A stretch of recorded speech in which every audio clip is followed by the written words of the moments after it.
On the sunny slopes of Mount Carmel in northern Israel, overlooking the Mediterranean, sits the town of Zichron Yaakov, the undisputed home of Israeli wine. In and around the town are many tiny boutique wineries, as well as Israel's largest, Carmel Mizrahi. The story of Zichron Yaakov begins in 1882, when 200 Jewish families fled hard times in Romania, following their dreams to the Holy Land. They landed here in what was at that time Palestine, dreaming they're coming to the land of milk and honey. And what they actually found here was rampant malaria and a culture that was so different. This was the Ottoman Empire. The families reached out to French Jewish philanthropist Baron Edmond de Rothschild, owner of Chateau Lafite winery in France. Rothschild sent a team to Israel, and they discovered the area around what is now Zichron Yaakov was perfect for vineyards. Rothschild said, you know, if this is great wine country, I could send cuttings over here from France.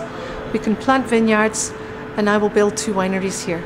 These wineries will provide not only employment for people that are already here, but will promote the possibility of more families coming. Rothschild was primarily a businessman, and he had a big vision for the return of kosher sacramental wine to Israel. Remember, wine was not produced here since biblical times. The first winemaker was Noah. When he came off the ark, he planted the first vineyard. The idea was to export the wine to Cairo, to Damascus. The first branch of Carmel was opened in Warsaw. Rothschild faced unique challenges. It was a Muslim, Islamic country. Alcohol is not really looked upon very favorably. And basically the Turks said to Rothschild, you want to make your wine, go ahead. But you'll have to take care of us. Hecht showed me the early winery's accounting ledgers that had been found recently after not being opened for more than 100 years. Frequent entries were labeled bakshish, or bribe. A car for the governor of Jerusalem, horses for the sheikh. Here's another, the bakshish is everywhere. Here's a gift of 4 cars for the sheikh. A car was a big deal in 1894, remember. The Carmel winery quickly became one of the largest in the world at that time, and until today all its wines are kosher. From the pressing of the grapes, as soon as the juice begins to flow, till a bottle of wine is sealed, only Sabbath-observant Jewish people can directly handle the wine. Rothschild dug these cellars in 1892, which kept the fermenting wines at the correct low temperature. This was the first industry in Israel to have telephone and electricity.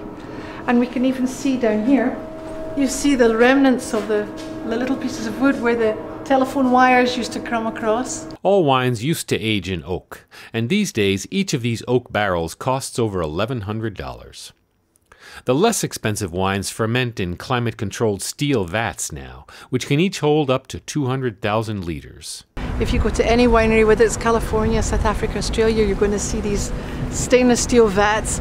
It reminds us a bit more like a chemical plant than a winery, but this is what you're going to see in wineries nowadays, even in Europe. Carmel produces over 15 million bottles a year, but that didn't prevent one of its specialty wines, a Shiraz, from recently winning a global competition at the Decanter World Wine Awards in London. We're talking about competing with Shirazes from some of the best growing regions in the world for Shiraz, like Australia, South Africa, New Zealand, California, Châteauneuf-du-Pape. So it was a big, big honor for us. We're still somewhere up in the clouds over that, so the Shiraz Kayumi 2006.